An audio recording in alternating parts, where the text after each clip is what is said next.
महलसी वज़ीर आला पंजाब उस्मान बुज़दार का ख़ुसूसी अफराद के लिए बड़ा ऐलान। लोकल गवर्नमेंट एक्ट 2021 के तहत मखसूस नशिस्तें और पंजाब एहसास प्रोग्राम के तहत हम कदम प्रोग्राम में माहाना वजीफ़े का ऐलान। मुख्तलिफ शख्सियात की मुख्तलिफ राय। वज़ीर आला पंजाब मोहम्मद उस्मान बुज़दार ने ख़ुसूसी अफराद के लिए बड़े पैकेज का ऐलान कर दिया।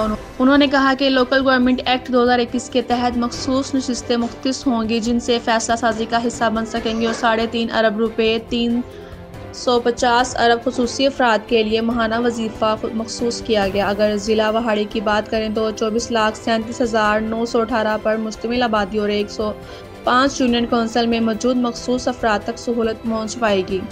क्या ये ऐलान इन अफराद के लिए बेहतरी ला सकेगी? इस पर जब chairman municipal committee Khan Tauseef Ahmad Khan से बात तो उन्होंने कहा मखसूस नशिस्त अच्छा इकदाम है, मगर माहाना वजीफे की बजाय हुनर सिखा कर इज्जत का रोजगार दिया जाए। चेयरमैन तहीराव मोहम्मद इसहाक ने कहा कि ये ऐलान खुश आइंदा है।